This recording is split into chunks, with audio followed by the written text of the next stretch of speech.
থেকে আমার 28 weeks start হচ্ছে and officially I am on my third trimester নাও।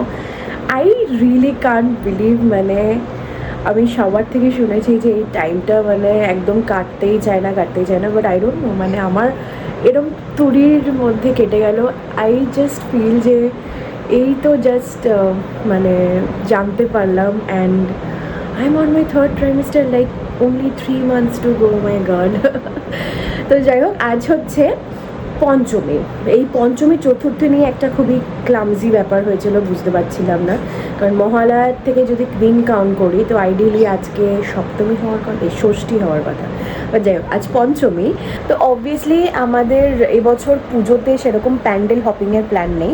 তোমরা প্রত্যেক বছর দেখো না ইভেন, মানে আমরা প্যান্ডেল হপিং হয়তো প্ল্যান করি না, মানে ওই টুকটাক এদিক ওদিক আমরা একটু ডিনার করতে যাই, বন্ধুদের সাথে বেরোই, অ্যান্ড ফেরার পথে যেটুকু ঠাকুর দেখা ওইটুকুই, মানে ওই প্ল্যান করে ঠাকুর দেখা এগুলো বোধহয় কলেজেই লাস্ট করেছিলাম। অ্যান্ড প্রত্যেক বছর আমার অফিসও থাকে, তো অফিসের পর আমরা বেরোই, এরম একটা ব্যাপার থাকে।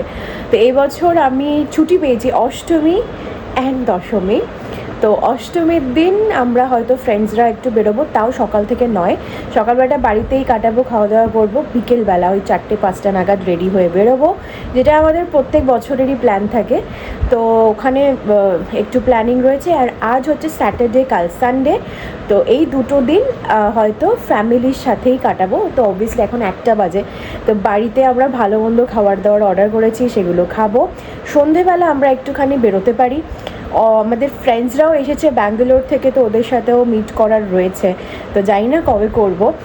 আর এছাড়া কালকে আমি যাব হচ্ছে আমার মা বাবার সাথে লাঞ্চে, অ্যান্ড তারপর মুভি প্ল্যানস রয়েছে। তো এরকমই কিছু প্ল্যানস রয়েছে পুজোতে। আর হেলথ আপডেট যদি দিই, মানে health wise now I have a baby bump and it is quite visible, I can't hide that any more. তার সাথে যেটা অ্যাডিশনাল প্রবলেম হয়েছে সেটা হচ্ছে কি জামা কাপড় আমার বড়, মানে আই মিন বড়ো সাইজের জামা পরতে হচ্ছে, যেটা আমার গায়ে ঢলা, বাট আমার পেটে আই মিন আমি যদি স্মল এবং স্মলটা আমার এখন আমি কমফোর্টেবল ফিল করছি না, but I am getting into ইট।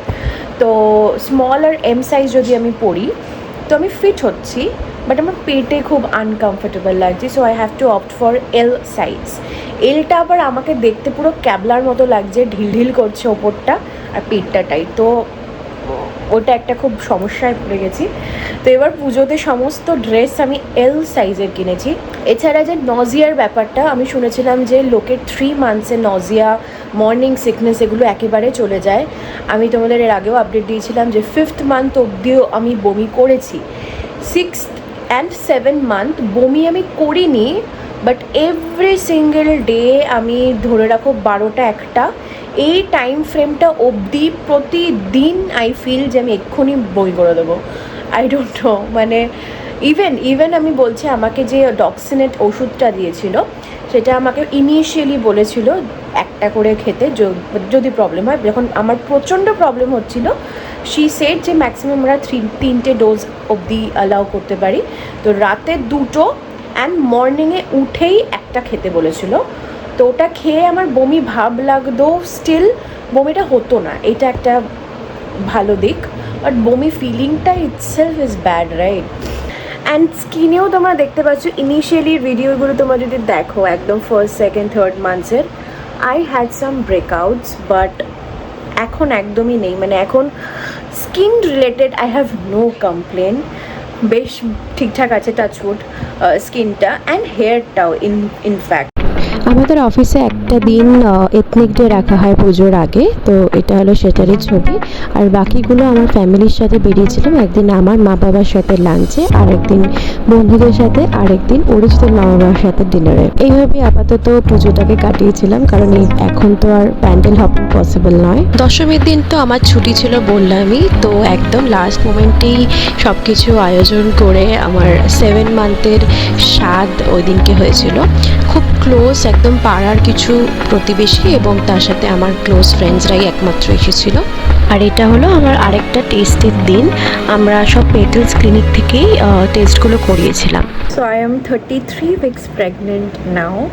তো লেটেস্ট আপডেট হচ্ছে 31 উইকে আমার অলরেডি গ্রোথ স্ক্যান হয়ে গেছে, অ্যান্ড আফটার 3 উইকস আমাকে আবার রিভিজিট করতে বলা হয়েছে গ্রোথ স্ক্যানটা। আই থিঙ্ক এই স্ক্যানটাই লাস্ট হয় এবং এটাই রিপিট হতে থাকে যতদিন না ডেলিভারি হচ্ছে এবং যতদিন না ওরা একদম ভালোভাবে ডিটারমাইন করতে পারছে যে ডেলিভারি ডেট কবে হবে, মেথড অফ ডেলিভারি কী হবে এবং position of the baby, everything matters a lot. ওগুলোর জন্য আমাকে এই জাস্ট নেক্সট স্যাটারডে যেতে হবে গ্রোথ স্ক্যানের জন্য।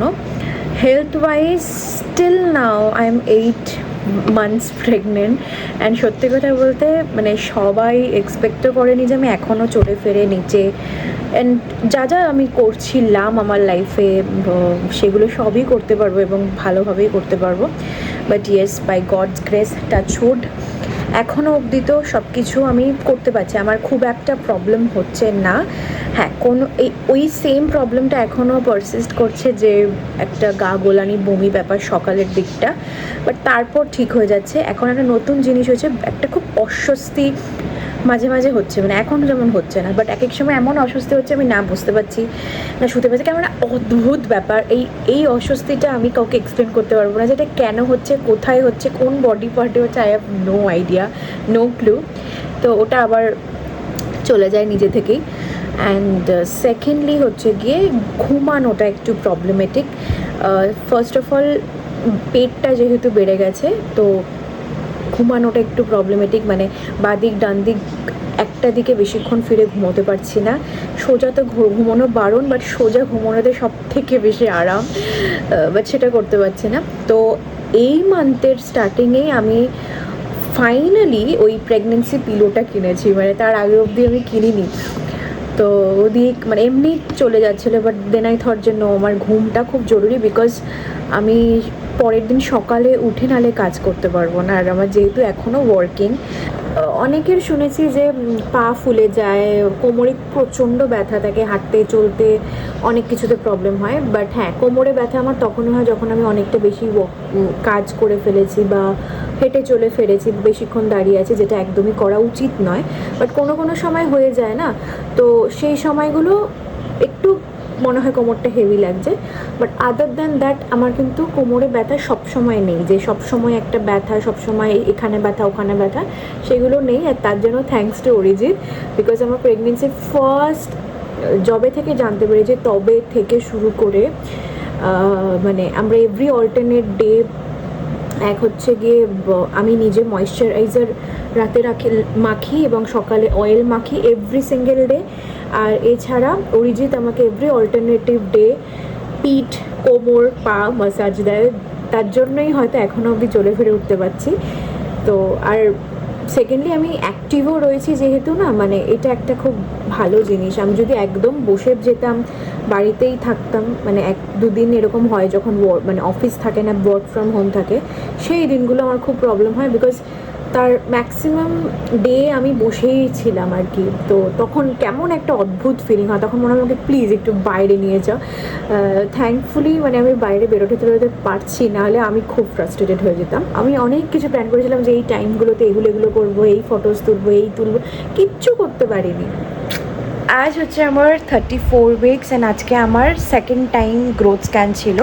Ideally growth scan is the last USG যেটা করা হয়, বাট আমাকে 3 উইকস পর আবার রিভিজিট করতে বলা হয়েছিল, বিকজ আই ডোন্ট রিমেম্বার আমি লাস্ট ক্লিপসে তো আমাদেরকে বলেছি কিনা যে বেবির যে গ্রোথটা যেটা, সেইটা ওরা আরেকটু এক্সপেক্ট করছিল। It was not that very low, but not optimal actually, সেটার জন্য আমাকে আরেকবার দেখাতে বলা হয়েছিল। তো আজকে গ্রোথ স্ক্যান গেছিলাম, ডক্টর বললো যে হ্যাঁ ইমপ্রুভমেন্ট আছে, অ্যান্ড যেরকম আমি মেনটেন করছি প্রোটিন ইনটেকটা বাড়াতে হবে এবং যেরকম খাচ্ছি দাচ্ছি সেগুলো মেনটেন করতে। তো 3 উইকস পর হচ্ছে বান্টির বিয়ে, অ্যান্ড আমার তখন মানে বান্টির যেদিন reception, I will complete my 37 week. হয়তো 38 উইকসে হয়তো maybe doctor will plan my delivery, and the mode of delivery will be discuss, সেটা এখনও অবধি আজকে অবধি আমি জানি না, কারণ আজকে তো টেস্ট হলো, রিপোর্ট এসছে, এবং হয়তো মানডে, আজকে তো স্যাটারডে, তো মানডে আমি ডক্টরের অ্যাপয়েন্টমেন্ট নিয়ে দেন মেবি মানডেই জানতে পারবো যে what is the final decision, what will be the final date, whether it's a normal delivery, whether it's a C-section, I don't know. Currently 35 weeks start হয়েছে, অ্যান্ড আমি হয়তো আগের ক্লিপসে তোমাদেরকে ইনফর্ম করেছি যে রাতে ঘুমানোটা now it's a difficult task altogether. প্রচণ্ড বডিতে একটা আনকমফোর্টেবলনেস, যদিও বা একটা সাইড ফিরে কোনো রকমে ঘুমিয়ে গেলাম, তার কিছুক্ষণ পর ওয়াশরুম যেতে হয়, অ্যান্ড কিছুক্ষণ পর না যেই পাটার মাঝখানে আমি বালিশ দিয়ে ঘুমাই, তার নিচের পাটা একদম ঝিঝি ধরে যাচ্ছে, তো সেটা একটা খুব ডিফিকাল্ট ব্যাপার হয়ে যাচ্ছে। মানে I have two quickly change the side, otherwise ওটা পুরো ঝিঝি হয়ে যায়। আবার ওই সাইড ফেরাটাও খুব প্রবলেমেটিক।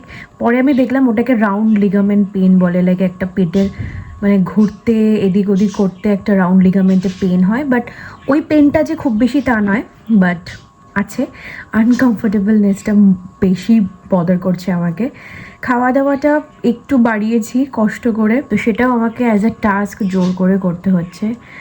কাল রয়েছে আমাদের আরও একটা গ্রোথ স্ক্যান হচ্ছে already, this is the third growth scan.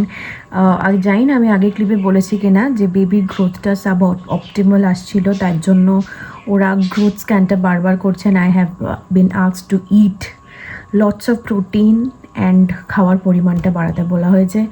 তো আই এম লাকি যে এখনও অবধি মানে বেবির সাপোর্ট এতটাই রয়েছে যে আমি 8 মান্থস অবধি পুরো বড় বাজার হেঁটে ঘুরে বেরিয়েছি, অ্যান্ড আমি এখনও অবধি 9 মান্থসেও ডান্স ক্লাসে গিয়ে অ্যাটলিস্ট আমি ক্লাসটা নিতে পারছি প্রপারলি।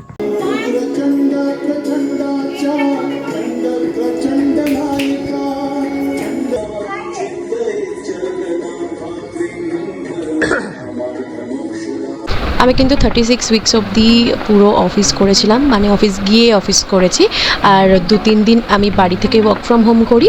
তারপরেই ছিল বান্টির বিয়ে, যার জন্য আমি ছুটি নিয়েছিলাম এবং বলতে পারো একেবারে ম্যাটারনিটি লিভই নিয়েছিলাম, কারণ বান্টির বিয়ে ছিল। আমরা সবাই খুব বাড়ির লোক ভয়েতে ছিলাম যে ইন বিটুইন বান্টির বিয়ে আমার কোনো এমার্জেন্সি সিচুয়েশন যাতে এসে না যায়। এবং এই বিয়ের মধ্যেও কিন্তু যখন যখন আমার নিজের উপর ডাউট হতো যে ঠিকমতো বেবি মুভ করলো কি না, কাউন্ট আমি করতে হয়তো ভুলে গেছি, আমি কিন্তু ইমিডিয়েট হসপিটালে গিয়ে সিটিজি করিয়ে আসতাম, এবং ওই পুরো কয়েকদিনের মধ্যে আমার মনে হয় 2-3 দিন আমি সিটিজি করতেই চলে গেছিলাম। লাকিলি সমস্ত কিছু ভালো ছিল, এবং বান্টির বিয়েও কিন্তু আমি খুব মজা করে কাটিয়েছি, নাচ গান খাওয়া দাওয়া সব মিলিয়ে একাকার অবস্থা। 29 তারিখ ছিল বান্টির রিসেপশন, আর 1 তারিখ আমার মেয়ের ডেলিভারি। ভাবতেই অবাক লাগছে আজ তার 6 মাস বয়সও হয়ে গেল। অনেকদিন পর তোমাদের সাথে এই ভিডিওগুলো শেয়ার করলাম, আশা করছি তোমরা এই পুরো জার্নিটা এনজয় করেছো এবং হয়তো তোমাদের মধ্যে অনেকের হেল্পও হয়েছে। দেখা হবে তোমাদের সাথে নতুন কোনো একটা ব্লগে। Till then take care, stay happy and tata.